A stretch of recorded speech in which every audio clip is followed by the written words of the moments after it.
أشهد أن لا إله إلا الله وحده لا شريك له وأشهد أن محمدا عبده ورسوله أما بعد فأعوذ بالله من الشيطان الرجيم بسم الله الرحمن الرحيم الحمد لله رب العالمين الرحمن الرحيم مالك يوم الدين إياك نعبد وإياك نستعين اهدنا الصراط المستقيم صراط الذين أنعمت عليهم غير المغضوب عليهم ولا الضالين. Bugün biz sabahleyin bayram namazı kıldık. Bugün cuma dahi vardır. Bayram ve cuma bir gün olursa Hz. Resulullah sallallahu aleyhi ve sellem'in buyruğu vardır.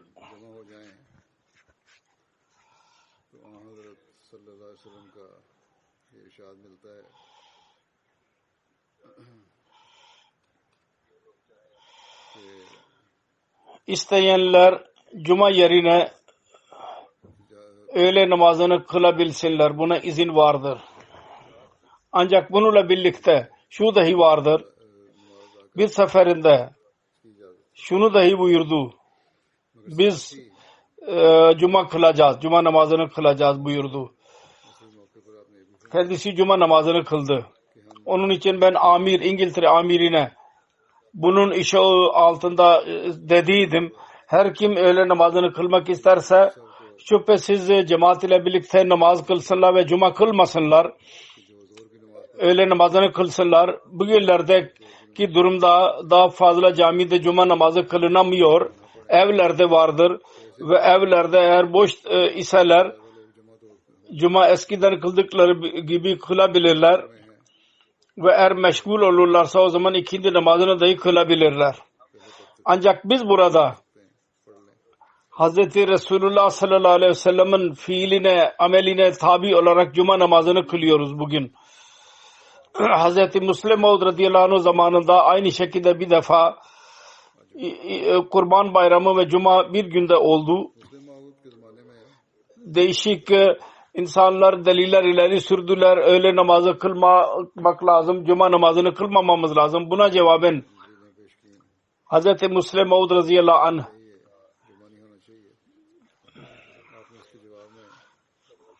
çok güzel bir cevap verdi buna.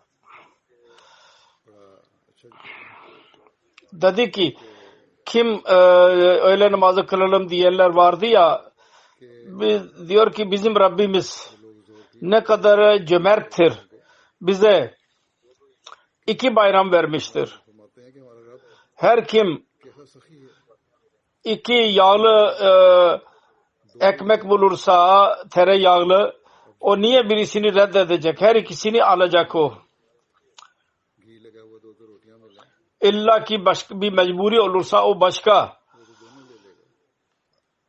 Onun için Resulullah sallallahu aleyhi ve sellem izin verdi. Eğer birisi mecbur olarak öğle namazını kılarsa, cuma namazını kılmazsa, o zaman öteki ona taan etmemeli, yermemeli onu. Ve bazı kimseler öyledirler ki onlar her iki namaz kılmaya güçleri vardır. Hem bayram hem de cuma namazını. O zaman diğerlerin onlara itiraz etmemeleri lazım ve dememeli ki siz niye ruhsattan istifade etmediniz. Her neyse ruhsat vardır. Ancak Hz. Resulullah sallallahu aleyhi ve sellem'in amelini biz aynısını görüyoruz ki biz cuma kılacağız. Her neyse Söylediğim gibi biz cuma kılıyoruz bugün. Ancak hutbe kısa vereceğim. Bunun için ben Hz. Mesih Maud Aleyhisselatü Vesselam'ın bazı iktibaslarını aldım. Mesih Maud Aleyhisselatü Vesselam bu iktibaslarda kendi geliş gayesini beyan etmiştir. Cemaatinin Hz. Resulullah sallallahu aleyhi ve sellem'in Hatem-ı Nebi'nin oluşuna inandıklarını ve gerçekten diri peygamber olduğuna dair beyan etmiştir. Çok marifet dolu yazılar vardır. Ve Resulullah'ın makamını ve mertebesini beyan etmiştir. Bizim muhaliflerimiz bize itiraz ederler. Biz Mesih Maud Aleyhisselatü Vesselam'a inanarak el-İyazu billah Hz. Resulullah sallallahu aleyhi ve sellem'in makamını ve mertebesini azaltıyoruz. Bizim muhaliflerimiz Pakistan'da özellikle yasalar çıkartıyorlar ve çok memnun oluyorlar. Bakın biz Hz. Resulullah sallallahu aleyhi ve sellem'in makamı için, adı için Hatem-ı Nebi'nin kelimesinin yazılmasını lazımi kılarak ne güzel kendisine sevgisimizi gösterdik ve makamını nasıl gösterdik. Eğer onların kalpleri dahi gerçekten buna şehadet ederek onları Resulullah sallallahu aleyhi ve sellem'in ameline göre amel edenler yapıyorsa o zaman bu çok iyi bir şeydir. Ancak onların ameli dahi onları kilometrelerce uzaklaştırmıştır. Resulullah sallallahu aleyhi ve sellem'in ileri sürdüğü talimattan eğer Resulullah zamanına geri giderek o talimat ve Resulullah'ın örneğini benimserlerse Resulullah verdi ve ona göre amel etti. Eğer bunlar da onu benimserlerse o zaman Müslümanın boyunu kesen olmamalı, uçuran olmamalı. Zamanın imamı ve Hz. Resulullah sallallahu aleyhi ve sellem'in gerçek hizmetçisinin biyetine girerek bunlar koşa koşa gelirler. Bunlar zannederler ki onlar Hatem-ı Nebi'nin kelimesini yazmayı lazmi kılarak, gerekli kılarak çok yüce bir iş yaptılar. Ve Ahmedilerin yolunda bir engel çıkardılar. Bu aklı kör olanlar bilmiyorlar. Ahmediler en fazla Hatem-ı Nebi'nin makamının idrakı içindedirler. Ve bu bize Hz. Mesih Maud Aleyhisselatü Vesselam onu bize vermiştir. Hz. Mesih Maud Aleyhisselatü Vesselam'ın kelimelerinde o güç vardır ki bunlar ona yaklaşamaz asla. Her saniyesi ve ameli Hz. Resulullah Muhammed Mustafa Hatem-ü Nebiyyin sallallahu aleyhi ve sellem için sevgi vardır, belirtisi var. Bunların düşüncesi dahi ona ulaşamaz. Bu konuda Hz. Mesih Maud Aleyhisselatü Vesselam'ın birçok buyruğu vardır, yazıları vardır. Şu anda ben 2-3 tanesini ileri süreceğim örnek olarak. Kendi geliş gayesini ve cemaatin ilerlemesi için beyan ederek muhalifleri muhatap olarak şöyle diyor. Benim iki tane gayem vardır. Geliş gayem Müslümanlar için şu ki asıl takva ve taharetten yana olsunlar. Öyle doğru Müslüman olsunlar ki Müslümanların kelimesinde Allah-u Teala onu istemiştir. Kamil itaat ile Allah-u Teala'nın buyruklarına boyun eğmek ve Hristiyanlar için ikinci geliş gayemdir. Hristiyanlar için kesri selim. Onların suni Allah görünmesin. Dünya bunu unutsun ve tek Allah'a ibadet etsin. Çarmıhı kırmak. Bu gayelerimi görerek bunlar bana niye muhalif ediyorlar bana? Muhalif oluyorlar. Onların hatırında tutmaları lazım.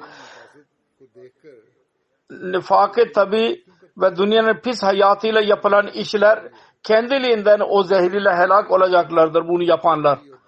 Eğer münafıklık varsa, pislik varsa o zaman öyle işlere bereket konmaz. Kendiliğinden belli olurlar. Bunlar helak olacaklar. से कम हो yalancı başarıya ulaşabilir mi? बल्कि वो उनके नतीजे फौरन जाहिर हो जाते İnnallâh la yahdi man huwa musrifun kazzab. हैं। फरमाया कि क्या काजिब कभी कामयाब हो सकता है? इन्नल्लाह ला यहदी मन हुवा मुसरिफ। Şüphesiz Allah aşırı olana ve yalancıya asla başarıya ulaştırmaz. İnnallâh la yahdi man huwa musrifun kazzab. Ona hidayet vermez. Yalancının durumu için, और कज़ाब सख्त छूटा है। helaketi için इन्नल्लाह onun yalancılığı yeterlidir. Yalancıdır. Onun yalanı onu helak etmek için yeterlidir. Ancak Allah-u Teala'nın celali ve onun Resulünün bereketlerinin belirtisi ve ispatı için olurlarsa ve Allah-u Teala'nın kendi eliyle dikilmiş olan fidan olursa melekler onu korurlar. बरक़ात के इजहार Kulların işi görevi değil. Öyle bir iş yaptıysa Allah-u Teala melekleri korur. Kim onu telef edebilir? Bir meydan okumasıdır bu. Ne kadar muhalefet olursa cemaat Allah-u Teala'nın lütfuyla o derecede ilerler. Hatırında doğrusun buyurdu. Benim cemaatim eğer bir maddiyatçı bir şey ise onun ismi dahi silinecek. Ancak eğer Allah tarafından ise ve onun tarafındandır şüphesiz bu. O zaman bütün dünya buna muhalif olsun. Bu ilerleyecek ve yayılacak ve melekler onu koruyacaklardır. Eğer bir tek kişi benimle birlikte olmazsa ve hiç kimse bana yardım etmezse o zaman yine inanıyorum ki bu cemaat başarıya ulaşacak. शख्स भी मेरे साथ न हो तो Muhalefete ben aldırış etmem. O oluyor. मदद न दे Ben bunu dahi kendi cemaatimin ilerlemesi için gerekli görüyorum. Bu asla olmamıştır ki Allah-u Teala'nın bir peygamberi ve halifesi dünyaya gelmiş olsun ve insanlar onu sessizce kabul etsinler. Dünyanın durumu çok tuhaftır. İnsan ne kadar tabiatı doğru olursa insanlar onu bırakmazlar. İtiraz etmeye devam ederler. दुनिया की तो अजीब हालत है। Dedi ki Allah-u Teala'nın lütfudur ki bizim cemaatimiz olağanüstü bir şekilde ilerliyor. एतराज करते ही रहते Bugün biz görüyoruz Amirul Mu'minin diyor 200'den daha fazla ülkede muhlisler, हैं कि फौकलादत हो रही mevcutturlar, cemaatine girenler vardır.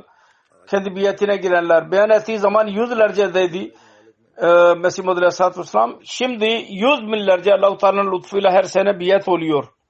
जब आपने Dedi ki bu cemaatin kuruluşunun asıl gayesi budur ki insanlar dünyanın pisliğinden çıksınlar ve asıl takvayı elde etsinler. Temizlik ve melekler gibi hayatı yaşasınlar. Mesih Muhammed Aleyhisselatü Vesselam'ın bu buyruğuna göre bizim dahi sorumluluğumuzdur. हासिल करें Kendi durumlarımızı İslami talimata göre yapalım. Ve asıl bu yoldur. Düşmanın ağzını kapatmanın ve onun üzerinde zaferi elde etmenin. Sonra kendi cemaatinin kamil imanı ve Resulullah sallallahu aleyhi ve sellem'e gerçek itaat etmenin ilanını ederek Hz. Mesih Muhammed Aleyhisselatü Vesselam'ın şöyle diyor. Ben doğrusunu söylüyorum. Biz Allah adına yemin ederek söylüyorum. Ben ve benim cemaatim Müslümanız biz. Ve Resulullah sallallahu aleyhi ve sellem ve Kur'an-ı Kerim'e aynı şekilde biz inanıyoruz. Nasıl ki gerçek bir Müslüman inanmalı. Ben zerre kadar İslam dışına adım atmak helaket görüyorum. मान लाती है Felaket edici ve benim dinim budur. Ne kadar feyizler ve bereketler bir insan elde edebilirse, हलाकत का मुझे लिखा ne kadar Allah-u Teala yaklaşabilirse, कि जिस कदर फयूज और बरकत o ancak ve ancak कोई शख्स Hz. Muhammed Resulullah sallallahu aleyhi ve sellem'e tam olarak itaat ve kamil sevgiyle elde edebilir onu. पा सकता है। Yoksa asla हाँ हजरत सल्लल्लाहु अलैहि Resulullah dışında iyilik yolu yoktur. Evet şu dahi doğrudur ki ben asla inanamıyorum ki Mesih Aleyhisselam वसल्लम के सिवा bu beden ile diri gökyüzünde vardır ve şu ana kadar diridir. Ki bunu inanarak Resulullah sallallahu aleyhi ve sellem'e küçük düşürmek ve saygısızlık olur. Ben bir saniye için dahi bu pisliği kabul edemem. Herkes bilir. Hz. Resulullah sallallahu aleyhi ve sellem 63 yaşında vefat etti. ve Medine Tayyibe'de onun mezarı vardır. Her sene yüz binlerce hacı oraya giderler, milyonlarca. Şimdi Mesih için eğer ölümü inanmak yahut ölümü ona isnat etmek terbiyesizlik ise, o zaman ben diyorum ki Hz. Resulullah sallallahu aleyhi ve sellem'e bu küstahlık ve terbiyesizlik niye kabul ediliyor? Kendisi için niye deniliyor ki kendisi vefat etti? Medfundur. Fakat siz mutlulukla diyorsunuz ki vefat etti Resulullah. Mevlud Khan, Mevlid okuyanlar vefat olayını beyan ediyorlar ve siz kabul ediyorsunuz ki Resulullah vefat etti. O zaman ben zannetmiyorum ki Hz. İsa Aleyhisselatü Vesselam'ın üzerine niye kızıyorsunuz? Gözleriniz kızarıyor. Şimdi dahi bazı ulemalar gürültü yapıyorlar, bazı kimseler. Bakın bunlar ne yaptılar? İsa Aleyhisselatü Vesselam'ın ölümünü inkar ettiler ki o gelmeyecek. Diyorlar ki bazı kimseler ki gelecek fakat bu değil. Başka birisi gelecek. Diyor ki biz asla üzülmezdik. Eğer siz Hz. Resulullah sallallahu aleyhi ve sellem hakkında vefat kelimesini dinleyerek öyle ağlasaydınız. Fakat ben üzülüyorum. Hatemun Nebiyyin ve bütün kainatın efendisi için ölümü kabul edin ve kendisini Resulullah sallallahu aleyhi ve sellem'in ayağının bağını dahi açmaya cesaret edemiyorum diyen, onu diri görüyorsunuz. Yani İsa aleyhisselam ve onun için ölüm kelimesini kullanıldığı zaman öfkeleniyorsunuz. Eğer Resulullah sallallahu aleyhi ve sellem diri kalsaydı bir haraç yoktu, bir sıkıntı yoktu. Çünkü kendisi yüce bir hidayet getirdi ki onun benzeri dünyada bulunmuyor. Ve Resulullah sallallahu aleyhi ve sellem öyle durumlar gösterdi ki Adem aleyhissalatü vesselam'dan şu ana kadar hiçbir onun örneği başka birisi ileri süremez.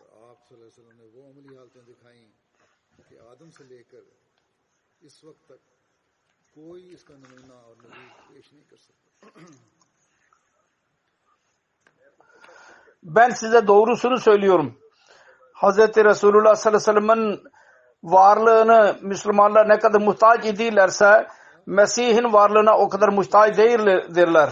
O zaman Resulullah'ın varlığı, vücudu o mübarek varlıktır ki vefat ettiği zaman eshabların durumu öyleydi ki divane oldular. Öyle ki Hazreti Ömer kılıcını çıkardı ve dedi ki eğer birisi Resulullah vefat etti derse ben onun kellesini uçuracağım. Bu coşku durumunda Allah-u Teala Hazreti Ebu Bakir'e bir nur ve firaset verdi. O hepsini topladı ve hutbe okudu. Ve orada şu ayet dahi okudu. Ve ma Muhammedun illa Resul kad halat min qablihir rusul.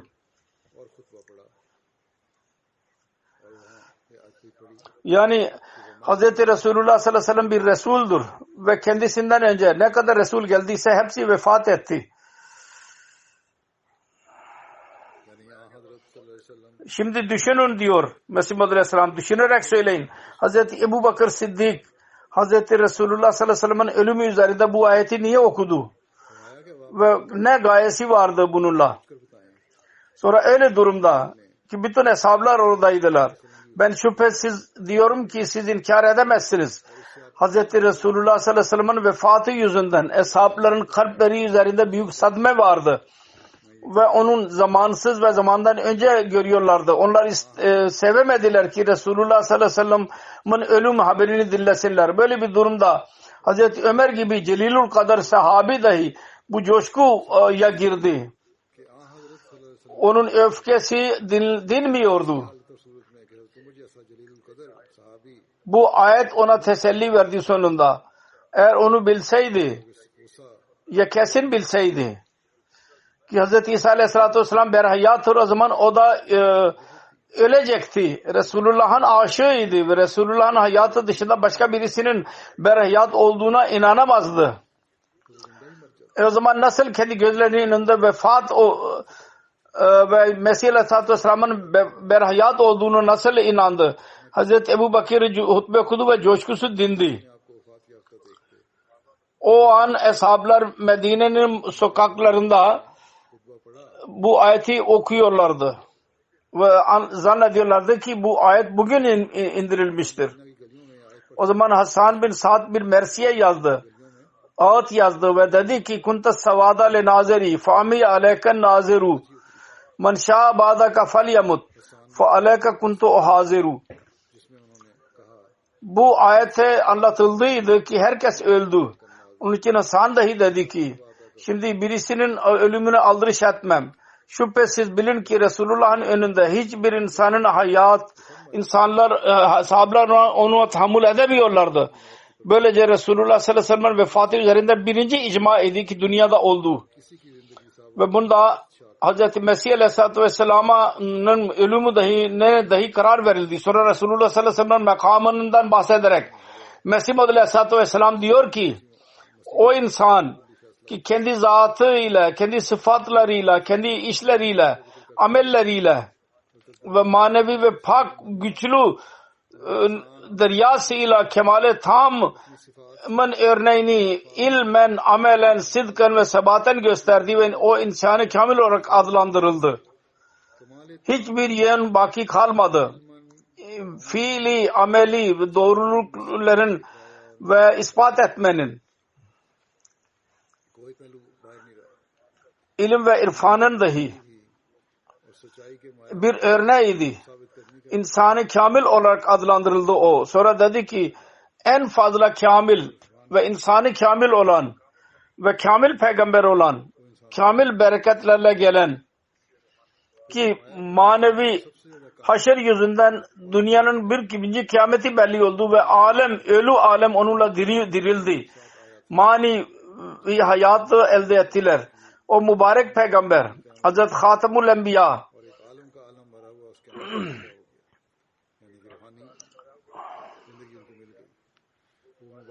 o mübarek peygamber Hazret Hatemul Enbiya İmamul Asfiya Hatmul Murselin Fakhrun Nebiyyin Muhammed Mustafa sallallahu aleyhi ve sellem Efendimiz'dir. Ey sevgili Rabbim, bu yüce peygambere, sevgili peygambere rahmet ve salavat gönder ki dünyanın başlangıcından başka birisine göndermiş olmayasın. Eğer bu yüce dünyaya gelmeseydi bu yüce peygamber o zaman ne kadar küçük peygamber dünyaya geldiyse mesela Yunus, Eyyub, Mesih min Meryem, Malaki ve Yahya ve Zekeriya vesaire vesaire onların doğulu üzerinde hakkında bizim elimizde bir delil yoktu. Hepsi mukarreb ve veci ve Allah-u Teala'nın sevgilileriydiler. Bu o peygamberin minnetidir ki bunlar dahi dünyaya doğru kabul edildiler. Allahümme salli ve sellim ve barik aleyhi ve aleyhi ve ashabihi acmain ve ahir davana enilhamdülillahi rabbil alemin. Allah-u Teala bize daima Hz. Resulullah sallallahu aleyhi ve sellem'in makamını ve mertebesini gerçek idrakı bize nasip eylesin.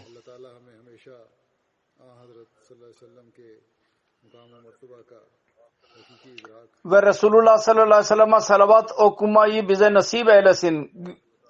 Ve Allah-u Teala'nın huzurunda eskisinden daha fazla biz eğilen olalım. Ve bu yoldur. Biz kendi amelimizle Resulullah sallallahu aleyhi ve sellem'in sevgisini ispat edeceğiz ve kalplerimizi yerleştireceğiz. O zaman muhaliflerin muhalefetine cevap verebileceğiz.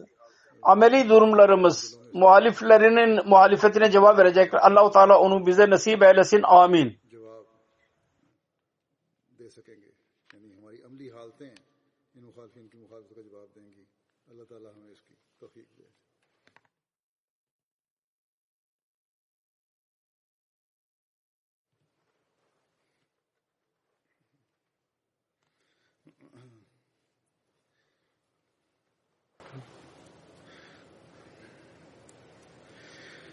Elhamdülillah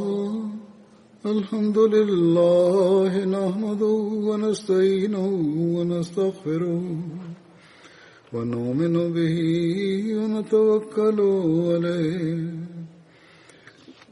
ونعوذ بالله من شرور أنفسنا ومن سيئات أعمالنا من يهده الله فلا مضل له ومن يضلل فلا هادي له ونشهد أن لا إله إلا الله ونشهد أن محمدا عبده ورسوله عباد الله رحمكم الله إن الله يأمر بالعدل والإحسان وإيتاء ذي القربى وينهى عن الفحشاء والمنكر والبغي يعظكم لعلكم